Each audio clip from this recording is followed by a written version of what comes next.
Hello ಎಲ್ರಿಗೂ ಕೂಡ ನಮಸ್ಕಾರ. ನನ್ನ ಇವತ್ತಿನ ಒಂದು ಪುಟ್ಟ ವ್ಲಾಗ್ನ ನಾನು ನಿಮ್ಮ ಜೊತೆ ಶೇರ್ ಮಾಡ್ಕೋತಾ ಇದ್ದೀನಿ. ಇದು ಆ್ಯಕ್ಚುಲಿ ಶೂಟ್ ಮಾಡಿ 1 ವೀಕ್ ಮೇಲಾಗೋಗಿದೆ. ಸೊ ಶೋರ್ಲಿ ಶೇರ್ ಮಾಡೋಣ ಅಂತ ಮಾಡ್ತಾಯಿದ್ದೀನಿ. ಇದು ಆ್ಯಕ್ಚುಲಿ ಮಕ್ಕಳಿಗೆಲ್ಲ ಎಕ್ಸಾಮ್ ಎಲ್ಲ ಮುಗ್ದಿತ್ತು.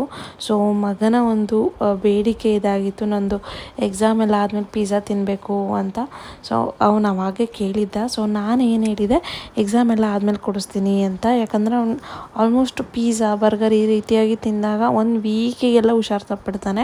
ಸೊ ದಟ್ ಎಕ್ಸಾಮ್ ಟೈಮಲ್ಲೆಲ್ಲ ಬೇಡಪ್ಪ ಅಂತ ಅಂದ್ಬಿಟ್ಟು 1 ಮಂತ್ ಹೆಂಗೋ ಕಂಟ್ರೋಲ್ ಮಾಡಿಬಿಟ್ಟಿದ್ದೆ.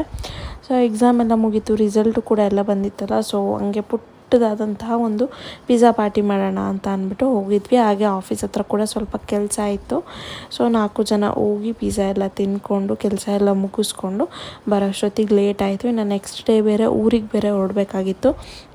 ಹಾಗೆ ಬಂದು ಪ್ಯಾಕಿಂಗ್ ಕೂಡ ಮಾಡೋದಿತ್ತು. ಸೊ ಪ್ಯಾಕಿಂಗ್ ಎಲ್ಲ ಮಾಡಿ ಡಿನ್ನರೆಲ್ಲ ಪ್ರಿಪ್ರೇಷನ್ ಎಲ್ಲ ಮಾಡಿ ಬಂದಿದ್ದು 9 ಗಂಟೆ ಆಗೋಗ್ಬಿಟ್ಟಿತ್ತು.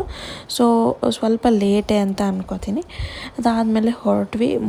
ಅರ್ಲಿ ಮಾರ್ನಿಂಗ್ ಹೊರಟು ಹಾಸನ ಬಂದು ತಲುಪಿದ್ದು 9:30.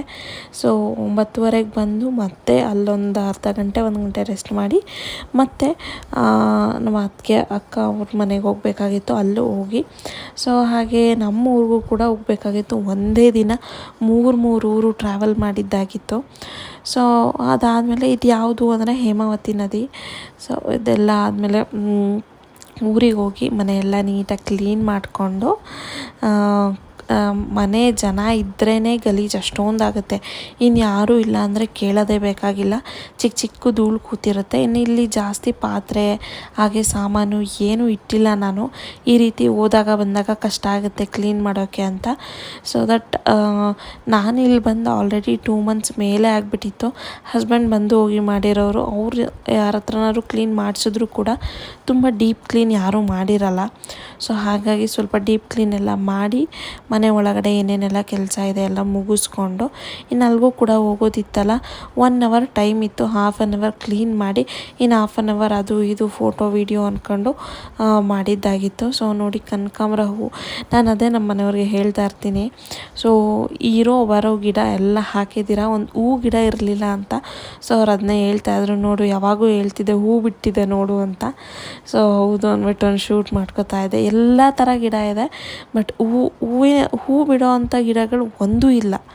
ಸೊ ಮಾವಿನ ಮರ, ಪಪ್ಪಾಯ, ಬಾಳೆಹಣ್ಣು ಈ ರೀತಿಯಾಗಿ ಎಲ್ಲ ಇದೆ. ಹಾಗಾಗಿ ಹೇಳಿದ್ದೆ.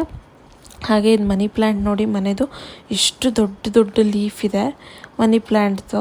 ಸೊ ಬೆಂಗಳೂರಲ್ಲೆಲ್ಲ ಚಿಕ್ಕದಿತ್ತು, ಇಲ್ಲಿ ದೊಡ್ಡದು. ಹಾಗೆ ಇದೊಂದು ಗಿಡ ಆಫೀಸ್ ಹತ್ರ ಇತ್ತು ಅಂದ್ಬಿಟ್ಟು ತಂದಿದ್ವಿ. ತುಂಬ ಚೆನ್ನಾಗಿದೆ. ನೇಚರಲ್ಲಿ ಎಂತೆಂಥ ಕ್ರಿಯೇಷನಲ್ಲಿದೆ ನೋಡಿ, ಕ್ರಿಯೇಷನ್ಗಳಿದೆ ಅಂತ.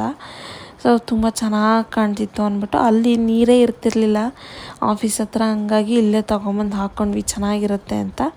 ಸೊ ಇನ್ನು ಹಿಂದೆ ಬಂದರೆ ಅಡಿಕೆ ಸಸಿ ಬಂದಿದೆ. ಹಾಗೆ ಇಲ್ಲೆಲ್ಲ ಕರಿಬೇವು ಎಲ್ಲ ಡ್ರೈ ಆಗೋಗ್ಬಿಟ್ಟಿತ್ತು.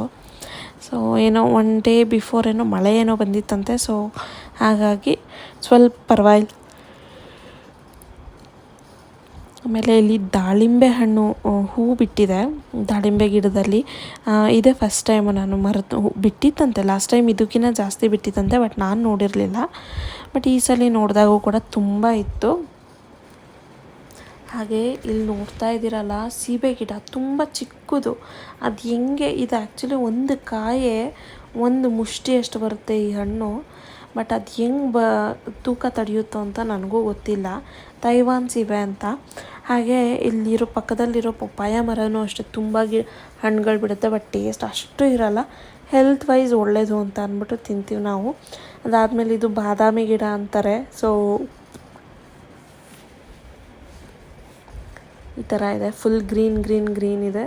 ಅಷ್ಟೊತ್ತಿಗಾಗಲೇ ಸ್ವಲ್ಪ ಸಂಜೆ ಆಗೋಗ್ಬಿಟ್ಟಿತ್ತು. ಹೋಗ್ಬಿಡೋಣ ಮತ್ತೆ ಸಂಜೆ ಲೇಟ್ ಆಗಿಬಿಟ್ರೆ ಬೇಡ ಅಂದ್ಬಿಟ್ಟು ನಾನು ಆ್ಯಕ್ಚುಲಿ ಈ ಸಲ ಅಮ್ಮನ ಮನೇಲಿ 1 ವಾರ, ಊರಲ್ಲಿ 1 ವಾರ ಇರೋಣ ಅಂತ ಬಂದಿದ್ದೆ. ಇಲ್ಲೆಲ್ಲ ಏನೋ ಪೂಜೆ ಎಲ್ಲ ಇತ್ತು ಅಂದ್ಬಿಟ್ಟು ಪೂಜೆ ಎಲ್ಲ ಮುಗಿಸ್ಕೊಂಡು ಹೋಗೋದಿತ್ತು. ಸೊ ನನ್ನ ಇವತ್ತಿನ ಒಂದು ಪುಟ್ಟ ವ್ಲಾಗ್ ಇದಾಗಿತ್ತು. ಇಷ್ಟ ಆದರೆ ಲೈಕ್, ಶೇರ್, ಕಮೆಂಟ್ ಮಾಡ್ತಾ ನಿಮ್ಮ ಅಭಿಪ್ರಾಯವನ್ನು ತಿಳಿಸೋದನ್ನ ಮರಿಬೇಡಿ. Thank you so much. Bye.